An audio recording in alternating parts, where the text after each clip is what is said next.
Hashtag they mocked the human captive. Then, discovered his call sign, Reaper the detention chamber hummed with the low-frequency vibrations typical of Zephyrian warships. Commander Vextar stood before the reinforced plasma barrier, his 4 arms crossed behind his back as he studied the human specimen before him. The creature sat motionless on the cold metal bench, wrists bound with energy shackles that would paralyze any being foolish enough to struggle against them. So this is what the great human military sends against us, Vextar sneered, his translator converting his words into the primitive human tongue. A single warrior to face an entire battle cruiser. The human remained silent, his dark eyes fixed on some distant point beyond the chamber walls. His uniform was torn and scorched from the brief firefight that had preceded his capture, but his posture remained straight and defiant despite the circumstances. Subcommander Krillax stepped forward, his serpentine form coiling with amusement. Perhaps the humans have finally realized the futility of their resistance, Commander, sending us a gift to curry favor. The bridge crew erupted in harsh laughter, their various alien voices creating a cacophony of mockery that echoed through the ship's corridors. The Zephyrian Empire had conquered 17 star systems in the past 3 cycles, and not once had they encountered meaningful resistance from the younger species that infested this spiral arm of the galaxy. Look at it, Science Officer Threxe chittered, her insectoid mandibles clicking with derision. No natural armor, no enhanced musculatura, no psionic abilities. How did such a pathetic species ever achieve spaceflight? Vextar activated the chamber's interrogation protocols, flooding the space with sonic frequencies designed to induce compliance in most sapient species. The human's jaw tightened slightly, but he showed no other signs of discomfort. Interesting. What is your designation, human? Vextar demanded. For the first time since his capture, the prisoner spoke. His voice was calm, almost conversational. Captain Marcus Chun, Terran Defense Force, serial number 77 Delta 942.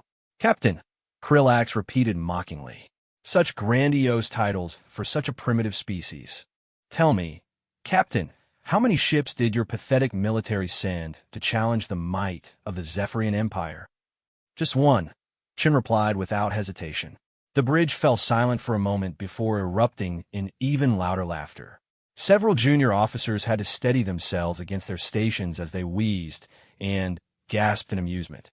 One ship, Vextar roared. One ship against a fleet of 40 battle cruisers.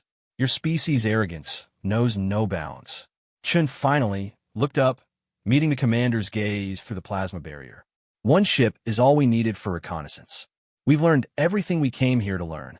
And what exactly did you learn during your brief and futile assault on our fleet? Threxe demanded, her scientific curiosity overriding her amusement. That you're exactly as arrogant as the intelligence report suggested, Chun said simply. That you underestimate everything that isn't like you, and that you talk too much when you think you're winning. Vextar's expression darkened. Brave words from a prisoner who will soon be feeding our ship's bioprocessors. Your single vessel was destroyed before it could transmit any meaningful data. Was it? Chin asked, a slight smile playing at the corners of his mouth. The commander turned to his communications officer. Sensor logs. Show me the destruction of the human vessel. The holographic display materialized in the center of the bridge, showing the brief engagement from multiple angles. The human ship had appeared at the edge of their formation, weathered their initial barrage for exactly 47 seconds, then exploded in a brilliant flash of antimatter. There, Vextar pointed at the expanding debris field. Your ship, destroyed. Your mission failed before it began. Shin nodded thoughtfully. That's what you were supposed to see.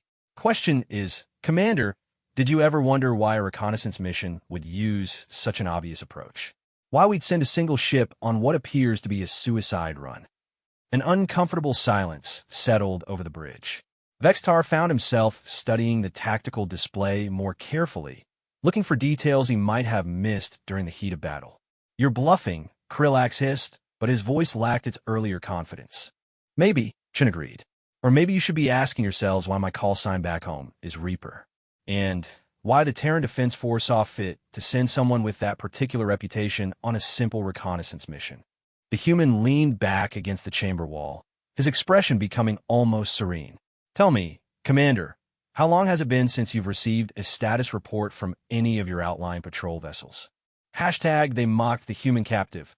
Part 2. Commander Vextar felt something cold crawl up his spine at the human's words. He whirled toward the communications station, his forearms gesturing sharply. Communications Officer Zethal, when did we last receive reports from the perimeter patrols? The young Zephyrian's scales shifted from confident blue to nervous yellow as he frantically worked his console. Sir, the last reports came in approximately 2 hours ago. All patrol groups reported normal status. That was before we engaged the human vessel. Chun observed quietly, his voice carrying clearly across the bridge despite the plasma barrier. How many ships do you have on patrol duty, Commander? 8, 10. Vextar's jaw clenched. 12 vessels, in 4 groups of 3. Standard formation for sector security.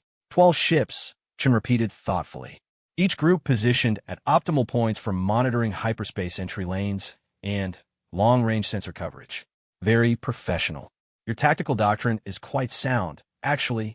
Science Officer Threxay stepped closer to the containment chamber, her compound eyes reflecting the harsh bridge lighting. You speak as if you know our patrol patterns. Impossible. Our fleet movements are classified at the highest levels. Are they? Chen asked. Let me guess. Group Alpha is monitoring the primary hyperspace lane from the galactic core, positioned approximately 3 light hours spinward of this position. Group Beta covers the secondary approach from the outer rim territories. Group Gamma watches the vertical approaches from above and below the galactic plane. And Group Delta, he paused, tilting his head slightly. Group Delta is your rapid response team, positioned centrally to reinforce any of the other groups if needed. The bridge fell silent except for the steady hum of the ship's systems. Vextar felt his blood running cold as he realized the accuracy of the human's assessment. Those formations are need-to-know information, known only to senior fleet commanders. We're need-to-know, Chun corrected. Past tense, Commander. Subcommander Krillax slithered closer to his station, his scaled hands dancing over the control surfaces. Sir, I'm detecting some anomalous readings from the patrol sectors. Electromagnetic signatures that don't match our ship configurations. Defin anomalous, Vextar snapped. Unknown energy patterns, sir. Very faint, almost like ghost signatures. But they're coming from the exact coordinates where our patrol groups should be stationed. Shin nodded approvingly. Your sensor operator is quite skilled. Most species don't detect our stealth signatures until it's far too late. The human stood slowly, the energy shackles maintaining their grip on his wrists, but not impeding his movement. He walked to the front of the containment chamber, pressing his palm against the plasma barrier. The energy field sparked and crackled but held firm. You see, Commander, that ship you destroyed wasn't carrying a reconnaissance team. It was carrying me. Just me. One human with a very specific set of skills and a very particular mission. What mission? Threxay demanded, her scientific composure finally beginning to crack. To get myself captured by your flagship, Chin replied matter-of-factly. To be brought aboard your command vessel where I could observe your bridge protocols, your security measures, your command structure. Most importantly, to keep your attention focused here while my team did their real work. Vextar's hearts began beating faster. What team? Our sensors showed only one life sign aboard your vessel.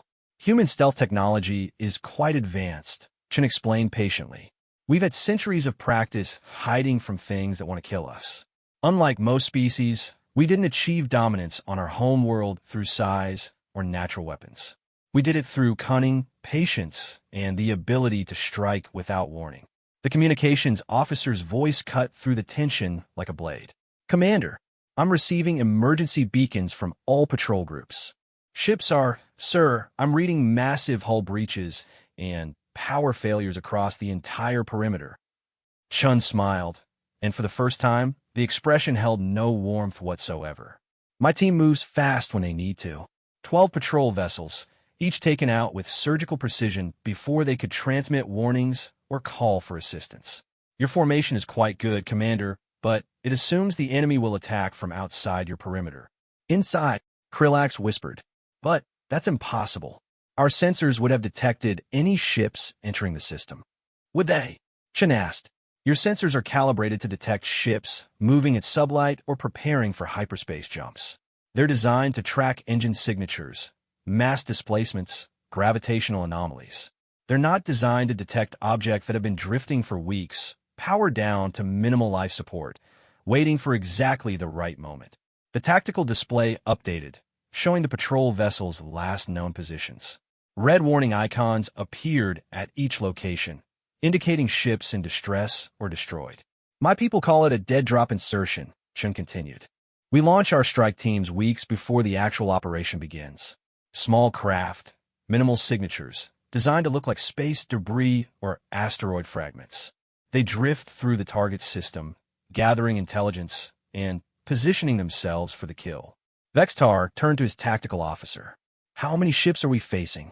Unknown, sir. I'm detecting movement in multiple sectors, but the signatures are unlike anything in our databases. Fast, maneuverable, and heavily armed based on the damage reports from the patrol vessels. 6 ships, Chun provided helpfully, each one crewed by specialists who've been training for this exact scenario for the past 2 years. Each one carrying enough firepower to cripple a battle cruiser if they can get close enough. The human paused, watching the frantic activity on the bridge as officers scrambled to assess the situation and organize a response. The question now, Commander, is whether you can adapt your tactics quickly enough to matter. Because those 6 ships aren't just taking out your patrols. They're moving toward your main fleet, and they know exactly where your vessels are positioned because I've been observing your formation from the moment you brought me aboard. Hashtag they mocked the human captive. Part 3, the first explosion rocked the flagship 60 seconds later. Emergency klaxons wailed throughout the ship as the bridge crew fought to maintain their footing. Commander Vextar gripped his command chair with 3 of his 4 arms while using the 4th to activate fleet-wide communications. All vessels, this is Vextar. We are under attack by unknown hostiles. Implement defensive formation Theta 7 immediately. Through the containment field, Chun watched the chaos with professional interest. Theta 7 is a good choice for defending against conventional attacks. Overlapping shields, concentrated firepower, mutual support. Against most enemies, it would be nearly impenetrable. Another explosion, closer this time. The lights flickered, and several bridge stations showered sparks across their operators. But my team doesn't attack conventionally, Chun continued, his voice carrying easily over the noise. We spent months studying your tactical doctrines, your ship designs, your standard responses to various threat scenarios. We know Theta 7 creates a weakness in the lower port quadrant where the shield overlaps create a resonance frequency. Tactical Officer Gregson looked up from his station, his scaled face pale with shock. Sir, the humans are exploiting the shield harmonics. They're using some kind of phased plasma weapon to create cascade failures in our defensive grid. Vextar snarled in frustration. How could they know about the resonance effect? That weakness is theoretical, noted only in classified tactical assessments. Because we've been watching you for a very long time, Chun replied. Every engagement, every tactical exercise, every fleet maneuver for the past 3 years. You think you're the apex predators of this galaxy, but you've forgotten the first rule of being a successful predator. Which is what? Science Officer Threxe demanded, her compound eyes reflecting the red glow of emergency lighting. Always check for bigger predators. The flagship shuddered again as another section of the hull was breached. Through the bridge's main viewport, the crew could see the distant flashes of weapons fire as human strike craft darted between the massive Zephyrian vessels like deadly insects. Damage report. Vextar commanded. Hull breaches on decks 12 through 15. Came the response from damage control. Engineering reports power fluctuations in the primary reactor. Weapons systems operating at 60% efficiency. She nodded approvingly. They're being very precise, targeting your reactor's power distribution network rather than trying to cause a catastrophic overload. Dead ships tell no tales, but crippled ships can carry messages. Subcommander Krillax turned from his station, his serpentine form coiled with barely contained rage. What messages? What do you want from us? Want? Chun seemed genuinely surprised by the question. Commander, I think you misunderstand the situation. This isn't a negotiation or a demand for surrender. This is an object lesson. The human moved to the back of his containment cell, and sat down on the metal bench, apparently unconcerned by the battle raging around him. You see, the Zephyrian Empire has been expanding rather aggressively lately. 17 systems conquered in 3 cycles, entire populations enslaved or eliminated, resources stripped and shipped back to your core worlds. Very efficient, very brutal. Another series of explosions echoed through the ship's hull. The artificial gravity fluctuated for several seconds before the backup systems engaged. But you made a mistake, Chen continued. System Tau 9 had a human research station. Nothing major, just 37 scientists and support staff studying stellar formation in the local cluster. When your forces arrived, they followed standard protocol, sent out a distress signal, and then activated the station's self-destruct to prevent capture of sensitive data. Vextar felt something cold settle in his stomach. We recovered no significant intelligence from that system. No, you didn't. But those 37 people had families, friends, colleagues, people who cared about them. Chen's voice became very quiet, forcing the bridge crew to strain to hear him over the noise of battle. People like me. The tactical display showed 3 more Zephyrian vessels going dark as their power systems failed. The human strike craft were moving with surgical precision, crippling rather than destroying, leaving the alien ships helpless but intact. My wife was a xenobiologist on that station, Chun said, his words dropping into the sudden silence like stones into still water. Dr. Sarah Chun, one of the most brilliant scientists in human space. She was 2 months pregnant with our first child when your forces arrived. The implications hit the bridge crew like a physical blow. This wasn't just military strategy. This was personal. The Terran Defense Force has a policy, Chun continued, his voice still eerily calm. We don't start wars, but we finish them. When one of our people calls for help and we can't get there in time to save them, we make sure their sacrifice means something. Commander Vextar looked at the tactical display, watching his proud fleet being systematically dismantled by 6 human ships barely 1/10 the size of his smallest vessel. You're going to kill us all. Chun shook his head. No, Commander. We're going to let most of you live. Enough to carry a message back to your empire. A very simple message. The human stood again, moving to the front of his cell. His dark eyes held no anger, no hatred, just the cold calculation of someone who had already decided how this would end. Earth remembers. We know where you come from. We know how to find you. And if you ever again attack a human installation, if you ever again harm human civilians, we will come for you. He paused, letting the words sink in. All of you. Every ship, every planet, every outpost in your entire empire. The bridge shuddered one final time as the last of the flagship's weapons systems went offline. Outside, the human strike craft had already begun regrouping for departure, their mission apparently complete. But this time, Chen concluded, we'll send more than 1 ship. They mocked the human captive. Part 4. In the aftermath of the attack, the flagship drifted powerless through space. Emergency lighting cast strange shadows across the bridge as the crew worked frantically to restore basic systems. Of the 40 ships in the Zephyrian battle fleet, only 18 retained enough power to maintain life support. The rest floated dark and silent, their crews trapped but alive aboard vessels that had been reduced to little more than metal coffins. Commander Vextar stood before the containment chamber, his 4 arms hanging limp at his sides. The human prisoner sat quietly on his bench, apparently meditating while the alien crew struggled with their disabled ship. Ow! Vextar asked finally. How did 6 ships defeat an entire fleet? Chen opened his eyes, considering the question seriously.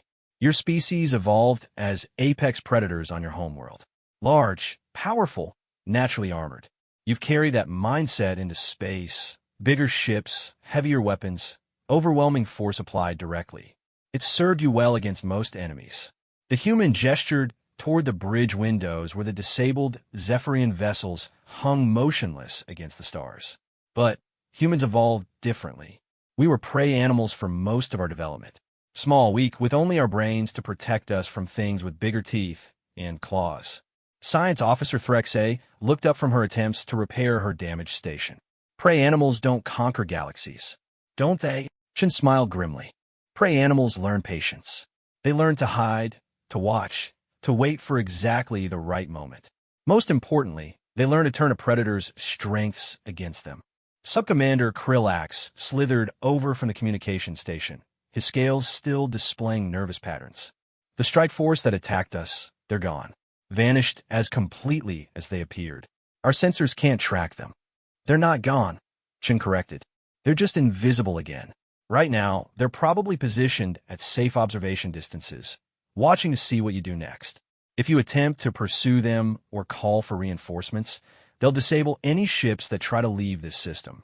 Vextar felt a surge of his old anger. You trap us here? Leave us to die slowly as our life support fails. No, Chen said firmly. We're going to let you repair your ships and go home. But first, you're going to witness something that your empire needs to understand. The human stood and moved to the plasma barrier. Computer, assuming you still have basic sensor capability, I'd like you to run a deep scan of the local system. Focus on any objects that might have been overlooked during your initial survey. Tactical Officer Gregson looked questioningly at his commander. Vextar nodded reluctantly, and the officer began working his partially functional console. Sir, Gregson said after several minutes, I'm detecting multiple objects throughout the system. They appear to be inactive ships, very small, roughly the size of fighter craft. They're powered down, virtually undetectable unless you know exactly where to look. How many? Chen asked. I count over 200 contacts, sir.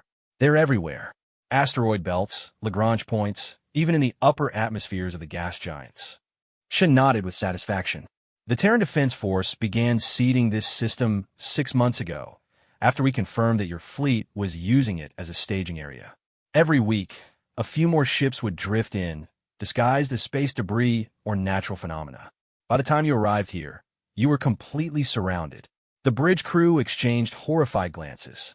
They had thought themselves the hunters, but they had been prey from the moment they entered the system. 200 ships, Threxay whispered. You could have annihilated our entire fleet. Yes, Chen agreed, but that would have been wasteful.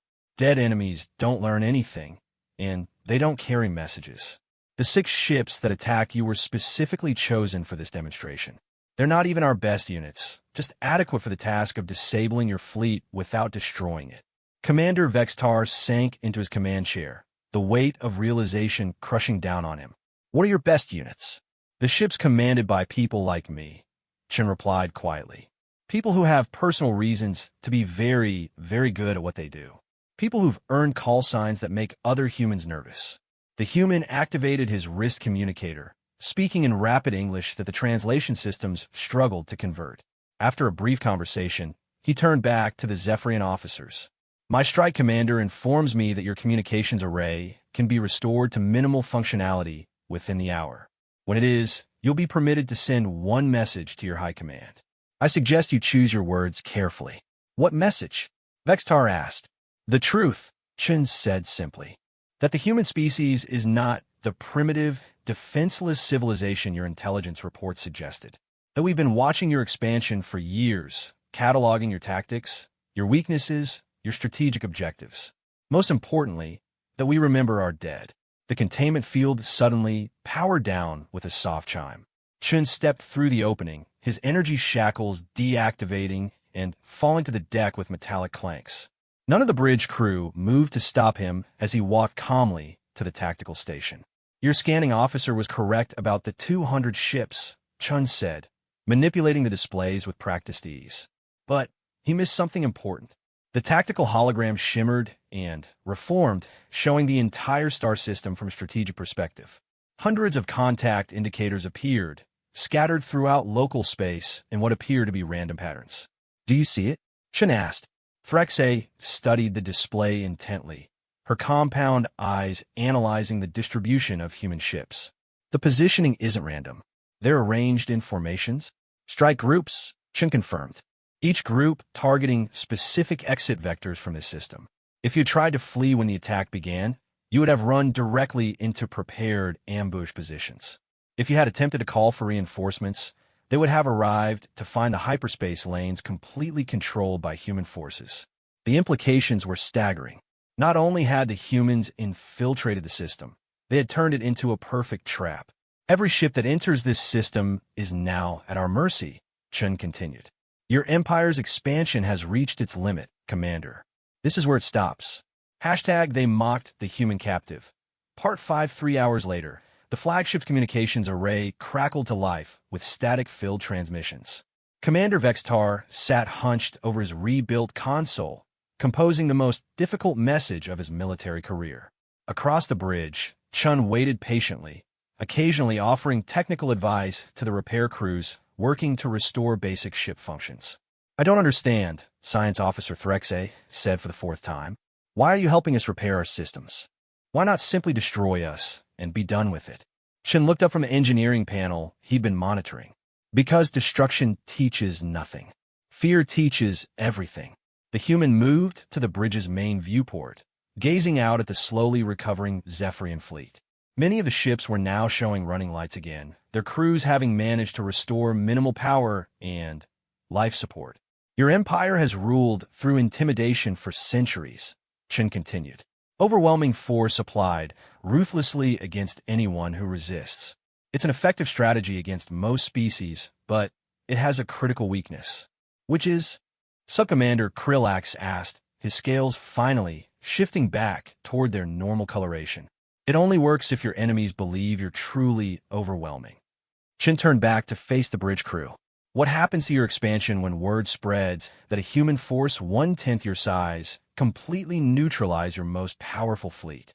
The implications rippled through the bridge like a shockwave. Vextar's hands trembled as he typed his report, knowing that each word would reshape the political landscape of the entire galactic sector. "Every species you've conquered will remember this day," Chen said quietly. "Every world you've enslaved will hear how the mighty Zephyrian Empire was humbled by a handful of human ships. Some will begin to hope. Others will begin to plan." Phyrexia's compound eyes widened with sudden understanding. "You're not just sending a message to our empire. You're sending a message to everyone." "Now you're beginning to understand," Chen confirmed. "Humans have a saying, 'The enemy of my enemy is my friend.' How many enemies do you think your empire has made during its expansion? How many potential allies might we find among the worlds you've conquered?" Commander Vextar finished his report and looked up with haunted eyes. "You're talking about rebellion. System-wide uprising against imperial authority." "I'm talking about consequences," Chen replied. "Your empire chose to make war on innocents, to murder civilians and enslave populations. Every action has consequences, Commander. Today you're learning what those consequences look like." The communications officer signaled that the transmission was ready. Vextar hesitated, knowing that sending this message would effectively end his military career and, quite possibly, his life. The Imperial High Command did not tolerate failure, especially failure of this magnitude. "Send it," he said finally. The message burst transmission lasted only seconds, but it carried news that would fundamentally alter the balance of power in this spiral arm of the galaxy. As the transmission ended, proximity alarms began sounding throughout the bridge. "New contacts entering the system," Tactical Officer Gregson reported. "Multiple ships, unknown configuration." Sir, they're not attacking. They appear to be broadcasting identification signals." Chen smiled for the first time since revealing his identity. "Right on schedule." The tactical display updated, showing a dozen new vessels emerging from hyperspace at the system's edge.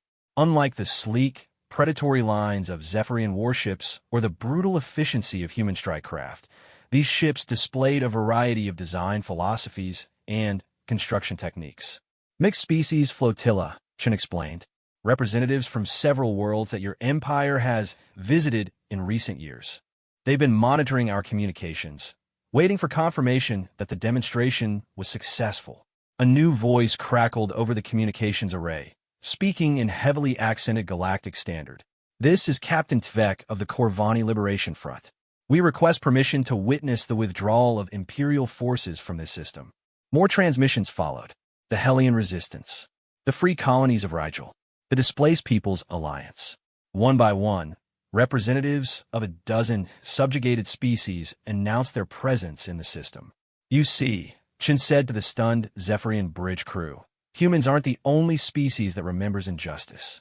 We're just the first ones who were in a position to do something about it." The human activated his communicator again, speaking briefly in English before turning back to Commander Vextar. My strike force reports that your fleet is now capable of limited hyperspace travel.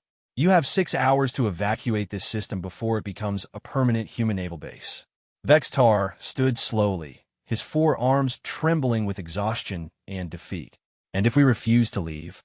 Chin's expression became very serious. Then you'll discover why my call sign is Reaper and why the Terran Defense Force selected me specifically for this mission. Commander, I've been very patient today. I've been polite. I've been educational. But my patience has limits, and those limits are measured by my memories of 37 dead civilians who called for help that never came. The bridge fell silent except for the steady hum of restored life support systems.